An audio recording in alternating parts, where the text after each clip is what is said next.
Game of Thrones Season 7 Episode 1 Dragonstone is finally here.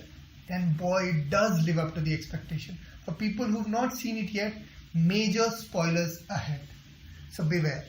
From the word go, the episode starts with a blockbuster where Arya Stark is dressed as Walder Frey and she takes revenge on the entire battalion of soldiers who were part of the Red Wedding. Then we see Bran Stark, who's first thought to be a wildling, is taken inside the wall.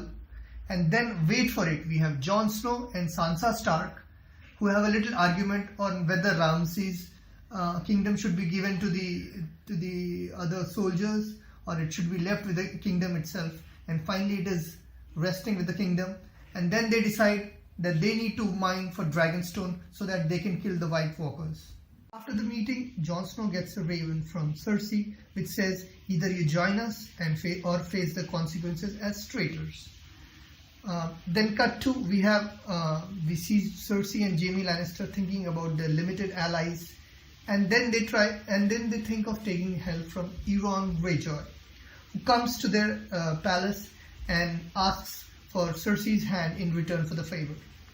On the other side, we see Sam, who's first searching and then finally stealing from the restricted area of Grand Maester's library a book which talks about Dragonstone, how to mine them and where to find them. Then on the other side, we cut to Arya Stark, who's on her way to King's Landing to kill Cersei Lannister. And boy, there's a surprise. You'll see Ed Sheeran there making a guest appearance and humming one of his songs.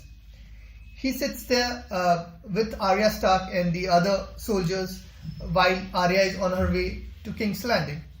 Then we also get a glimpse of the Hound. And finally, the thing that we've all been waiting for. We see Daenerys Targaryen with his hand, Tyrion Lannister, who finally ends with the golden words, "Shall we begin?" So this is the end of the first episode. It ends with the golden words, "Shall we begin?" We also see in hindsight about Jorah Momo, who's there in the Grand Maester's cabin. Final words on the first episode. Does it live up to the hype? Yes, I would actually give it 11 on 10. It talks about all the important characters and it shows glimpses of all of them and what is to come in the next episodes. So stay tuned, keep watching and look out for the reviews.